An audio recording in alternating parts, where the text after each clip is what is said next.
बातमीत सत्यता हीच आमची ओळख। शिंदखेडा येथील रमाई नगरात लोकशाहीर अण्णाभाऊ साठे यांची 105वी जयंती साजरी करण्यात आली। कार्यक्रमाचा शुभारंभ लोकशाहीर अण्णाभाऊ साठे यांच्या प्रतिमा पूजन दीप प्रज्वलन करून करण्यात आले।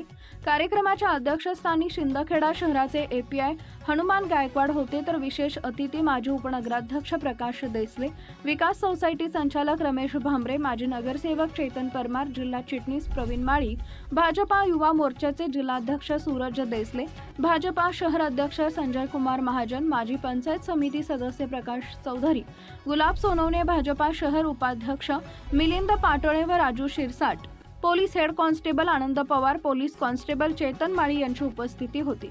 कार्यक्रमाचे आयोजन अण्णाभाऊ साठे सार्वजनिक जयंती उत्सव समितीच्या वतीने करण्यात आले होते। कार्यक्रमाचे नियोजन व आयोजन माजी नगरसेवक बबन सकट यांनी केले। कार्यक्रमाप्रसंगी गट नेते अनिल वानखडे यांच्या संकल्पनेतून शैक्षणिक साहित्याचे 100 किट इयत्ता 5वी ते 12वी पर्यंतच्या विद्यार्थ्यांना वाटप करण्यात आले।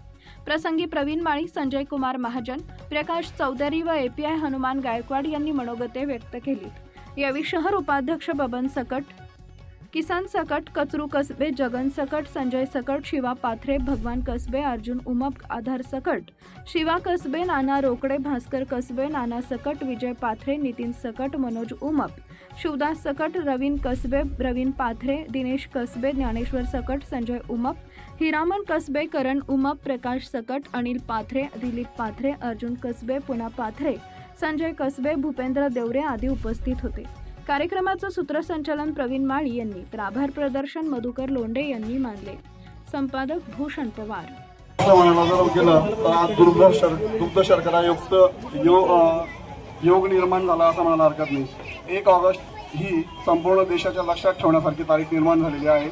1 ऑगस्टला स्वराज्य हा माझा जन्मसिद्ध अधिकार आहे आणि तो मी मिळवणारा असे सिंचन गर्जना करणारे लोकमान्य टिळक यांची आज पुण्यतिथी आणि इंग्रजांच्या विरोधात सर्वसामान्य जनतेला खळबळून जागे करणारे डबच्या तालावर सगळ्या सामान्यांना ज्यांनी जागे केलं ते लोकशाहीर अण्णाभाऊ साठे।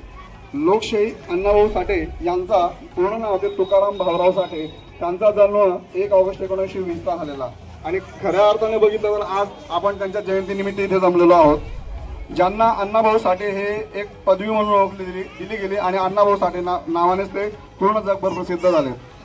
ते महाराष्ट्रातील तसेच भारतातील एक मोठे समाज सुधारक होते, लोककवी आणि लेखक होते।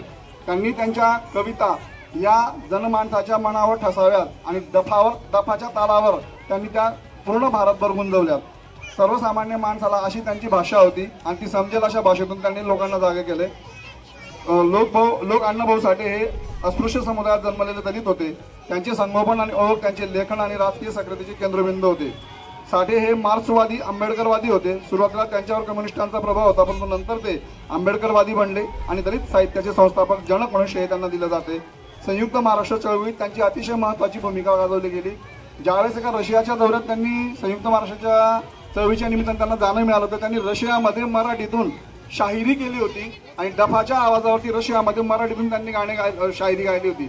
अशा या लोकशाहीर अण्णाभाऊ साठेंचं जे कार्य होतं हे कार्य वयाच्या 48व्या वर्षापर्यंत चाललं आणि अशा या महान नेत्याला काळाने पण आपल्याकडनं हिरावून घेतलं। त्या काळामध्ये त्यांच्या लोकगीतातून ते अजरामर झालेले 18 जुलै 1969 साली मुंबई येथे त्यांचा अखेरचा श्वास निघाला। एवढे बोलून मी माझे 2 शब्द संपवतो। जय हिंद, जय महाराष्ट्र। आपल्या परिसरातील महत्त्वाच्या बातम्या पाहण्यासाठी आजच आमच्या JBTV न्यूज चॅनलला YouTube वर सबस्क्राइब करा आणि बेल आयकॉन प्रेस करा।